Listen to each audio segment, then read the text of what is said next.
My name is Tanya Miller. I am a pre-nursing student at UW-Madison. This fall, 2018, I was enrolled in the class Rehab and Psychology Service Learning 330, and for this project I will be talking about my community-based learning project. It involved me teaching an artist to paint for a continuous amount of time. I began in the fall of 2018 working at Artworking, a facility centered to help people with intellectual abilities. So, to give you guys a better description, my pseudonym that I used for the person I worked with was Artist. This artist was 28 years old. She identified as a female. Her ethnicity was white Caucasian, and her disability was loss of motor skills, communication impairments, and much more due to a brain incident that she was in many years ago. This impaired her communication and memory, which is what I'm going to try to work with, during her time in intervention data. But through it all, she had many strengths. Something that I really liked, that she was motivated and very fun to talk to. And she was very enthusiastic through it all, which actually helped me have a more enthusiastic outlook. Some of her needs that she needed were help with basic skills such as walking and using a paintbrush. The site, as I mentioned before, was a place that helps intellectuals that have intellectual disabilities. The site was an art studio that provided these individuals with help, such as starting their own businesses or even selling their artwork. It's a nonprofit organization, so all of the proceeds or money they make goes towards the organization. My goal and rationale. So, my goal was appropriate with reinforcers and prompts that I used. But more in depth, I decided an appropriate intervention goal would be for the artist to paint at Artworking for a 15-minute continuous period by 2018. And I would try doing this by increasing each time I met with her by only a little bit, as I will discuss later. Why I thought this was appropriate, I discussed with my coworkers why and what would be very individualistic for her and what would have social significance. My artist is very chatty, which is great, but in an artwork setting where she needs to paint and get things done, it can be distracting for others.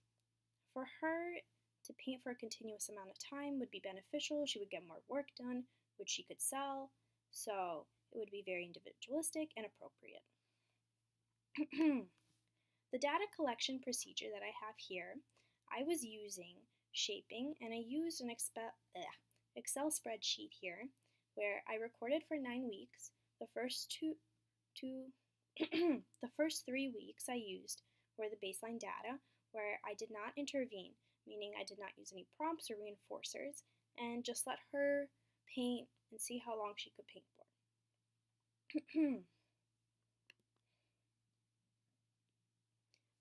Intervention and implementation.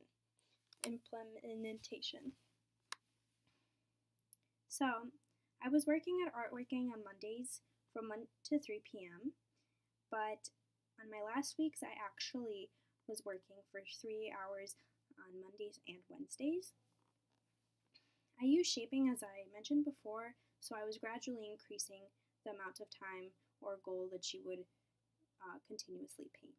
The prompting strategy that I used, so if the artist does not follow the expected behavior, which is in this case painting continuously, then I will use the most intrusive forms of prompting. For example, I will first use gestural reminders such as pointing, to the painting so that she knows, oh, maybe I should continue painting.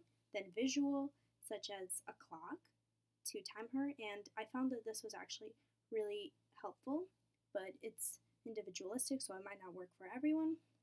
And then the last, I would use verbal prompts, which she did not really like a lot. So as you see, it was least to most intrusive. For my reinforcement strategy, I used several. So, if the artist was mostly productive that day, meaning that more than half of the time was painted, I would let her have some chat breaks.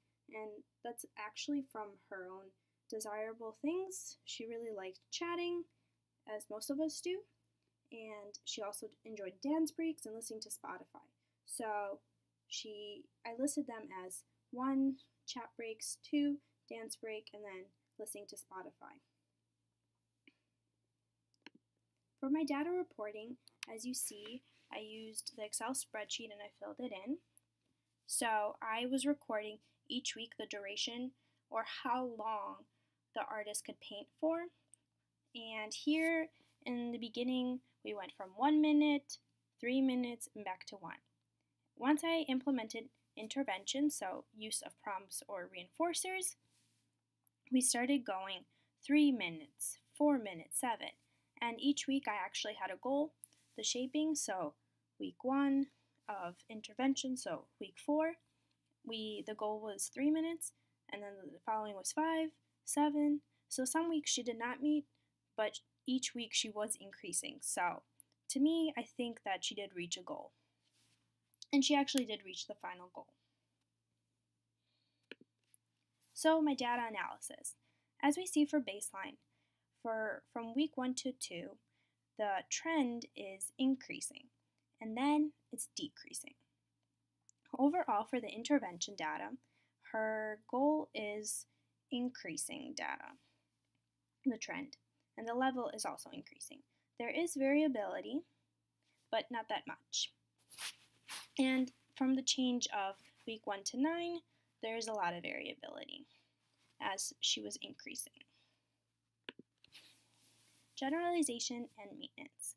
So I'm describing how I will support the maintenance of my target behavior, which was continuous painting. Some of the natural enforcers. So like on the handout that we had in class, it states social attention, tangible tantrums, and activities that are naturally embedded in daily activities and routines. To not do anything out of the norm, I think this was beneficial. Simply saying, to paint will enforce their artists to continue to paint. And I talked with other co-workers of mine, and they said that they will continue doing as I was doing to further enforce this behavior. For self-monitoring, I know that for her personally, setting up a clock was a really good use, and she actually started doing this when I was there. Stimulus generalization. So I will use stimulus generalization with a scale painting by changing the setting. I was actually doing this in my last week after I was done with the intervention data because I actually came in and volunteered a little extra. So the setting in this case was a new area in the studio. She decided to go in a different studio that had more sunlight, the sunny studio. Where there were no other co-workers around her, she was given her own space and she was able to work in a quiet area and be more productive. Response generalization. So using different painting techniques here and paint media to paint continuously during her time. She was using markers instead of paint that she was used to, and she was using other media, so instead of, like I said,